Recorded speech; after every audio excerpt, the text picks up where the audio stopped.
और लाइक का बटन दबा दीजिए। क्या आप जानते हैं कि भारत को सोने की चिड़िया बनाने वाला असली राजा कौन था?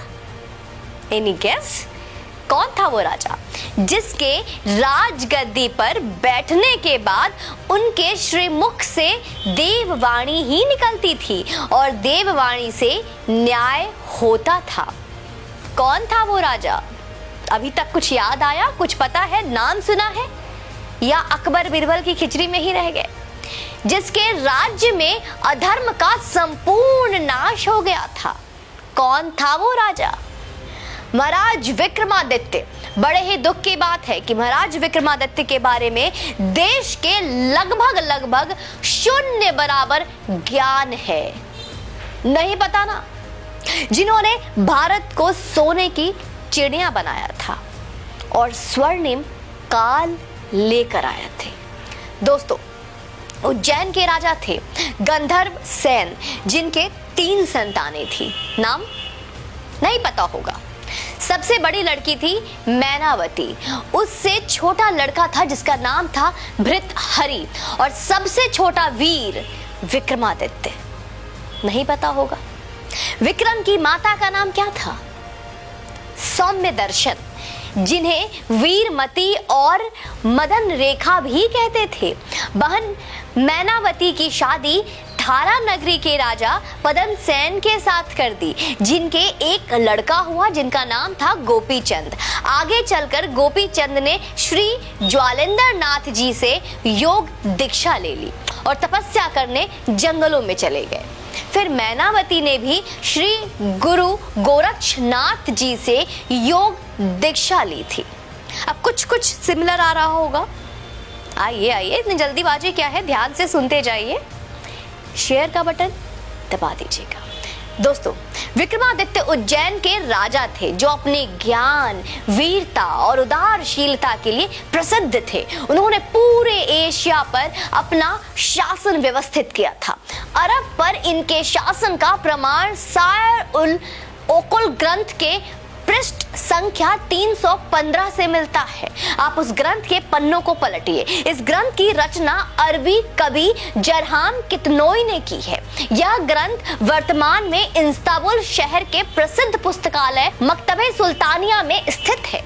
सम्राट विक्रमादित्य ने शकों को पराजित किया था। उनके पराक्रम को देखकर ही उन्हें महान सम्राट कहा गया और उनके नाम की उपाधि कुल 14 भारतीय राजाओं को दी गई। उपाधि समझते हैं आप? विक्रमादित्य की उपाधि भारतीय इतिहास में बाद के कई अन्य राजाओं ने प्राप्त की थी, जिनमें गुप्त सम्राट चंद्रगुप्त द्वितीय और सम्राट हेमचंद्र विक्रमादित्य, जो हेमू के नाम से प्रसिद्ध थे, उल्लेखनीय है। विक्रमादित्य के पूरे दरबार में नवरत्न रहते थे। कहना चाहिए कि 9 रत्नों रखने की परंपरा का प्रारंभ भी उन्होंने ही किया था। दोस्तों, उनके अनुसरण करते हुए कृष्णदेव राय और अकबर भी नवरत्न रखे थे। सम्राट अशोक के दरबार में भी नवरत्न रखे थे। विक्रमादित्य के नवरत्नों का नाम जानते हैं आप? आइए। नंबर 1 धन्वंतरी, नंबर 2 छिपाका, नंबर 3 अमर सिन्हा, नंबर 4 शंकु, 5 बेताल भट्ट, 6 घट कारपारा, 7 कालिदासा, 8 वारामिहिर और 9 वरुचि। महाकवि कालिदास की पुस्तक ज्योतिर्विद भरण के अनुसार उनके पास 30 मिलियन सैनिकों, 100 मिलियन विभिन्न वाहनों और 25,000 हाथी और 400,000 समुद्री जहाजों की एक सेना थी। दोस्तों, कहते हैं कि उन्होंने ही विश्व में सर्वप्रथम 1700 मील की विश्व की सबसे लंबी सड़क बनाई थी, जिसके चलते विश्व व्यापार सुगम हो चला था। आसान, बहुत इजी। आज ये देश और यहाँ की संस्कृति केवल विक्रमादित्य के कारण अस्तित्व में है। इस बारे में ज्ञात है आप? अशोक मौर्य ने बौद्ध धर्म अपना लिया था। शायद ये इतिहास के किताबों में भी पढ़ाया गया था और बौद्ध धर्म बनकर 25 साल राज किया था। भारत में तब सनातन धर्म लगभग समाप्ति पर आ गया था। दोस्तों, जी हाँ, आप बहुत चौंक रहे होंगे सुनकर कि मैं क्या कह रही हूँ। देश में बौद्ध और अन्य हो चुके थे। रामायण और महाभारत जैसे ग्रंथ खो गए थे, बिल्कुल खोने से लग गए थे। महाराज विक्रम ने ही पुनः उनकी खोज करवाकर उसे स्थापित किया। विष्णु और शिव जी के मंदिर बनवाए और सनातन धर्म की फिर से संरक्षण किया, बचाया। विक्रमादित्य के 9 रत्नों में से एक कालिदास ने अभिज्ञान शाकुंतलम लिखा। अभिज्ञान शाकुंतलम का नाम शायद कुछ सनातनियों ने पहले भी सुन रखा होगा, जिसमें भारत का इतिहास है। अन्यथा भारत का इतिहास कहा क्या मित्रों? हम भगवान कृष्ण राम को ही खो चुके थे। हमारे ग्रंथ ही भारत में खोने के कगार पर आ गए थे। बहुत चौंकाने वाली बात बता रही हूं मैं आपको। उस समय उज्जैन के राजा भृतहरि ने राज छोड़कर श्री गुरु गोरक्षनाथ जी के योग की दीक्षा ले ली और तपस्या करने जंगलों में चले गए और अपना सारा राज अपने छोटे भाई विक्रमादित्य को सौंप दिया। वीर विक्रमादित्य भी श्री गुरु गोरक्षनाथ जी से गुरु दीक्षा लेकर राजपाट संभालने लगे। और आज उन्हीं के कारण, हाँ मैं फिर से बार बार दोहराऊंगी, आज उन्हीं के वजह से, उन्हीं के कारण सनातन धर्म बचा हुआ है। हमारी संस्कृति, हमारा धरोहर बची हुई है। Our heritage, our culture is still safe because of him। महाराज विक्रमादित्य ने केवल धर्म ही नहीं बचाया है, उन्होंने देश को आर्थिक तौर पर सोने की चिड़िया बनाई। उनके राज को ही भारत का स्वर्णिम राज कहा जाता है दोस्तों। विक्रमादित्य के काल में भारत का कपड़ा विदेशी व्यापारी सोने के वजन से खरीदते थे।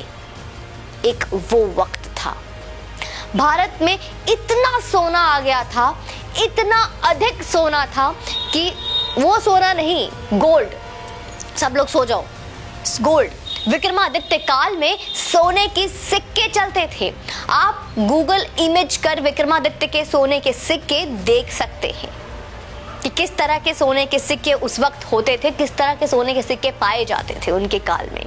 कैलेंडर जो विक्रम संवत लिखा जाता है वह भी विक्रमादित्य का स्थापित किया हुआ है। हमें उसे फिर से लाना है।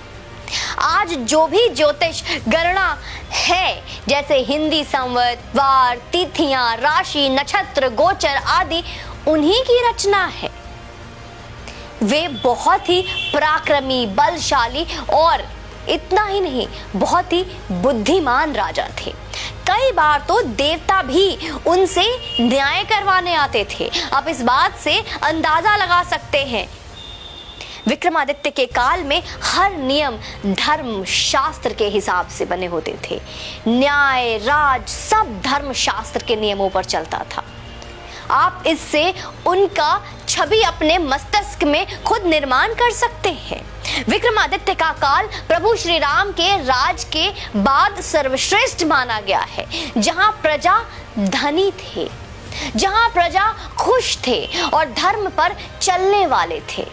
बड़े दुख की बात है कि भारत के सबसे महानतम राजा विक्रमादित्य के बारे में हमारे विद्यालयों में, स्कूलों में, कॉलेजों में कहीं कोई स्थान नहीं है। कोई उचित स्थान ही नहीं दिया गया उन्हें। देश को अकबर, बाबर, औरंगजेब जैसे दरिंदों और आक्रांताओं का इतिहास पढ़ाया जा रहा है। उन्हें महान बता। इस वीडियो को अधिक से अधिक शेयर करें। हर उस योगी समर्थक तक भी पहुंचाइए जो योगी जी का खुद को प्रशंसक बताते हैं। हम भी तो देखें कि कितना जानते हैं आप योगी आदित्यनाथ के बारे में और कितना चाहते हैं आप कि इतिहास का वो सच जो हम तक आज तक पहुंचा ही नहीं, वो किस तरह से सनातनियों के पास पहुंचना चाहिए।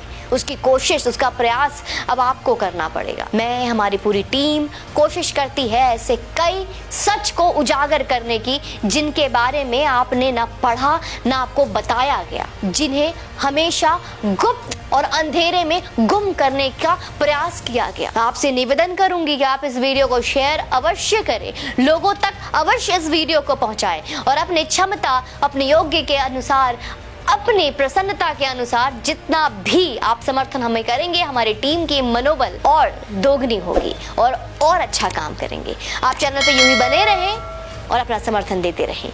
जय हिंद, वंदे मातरम।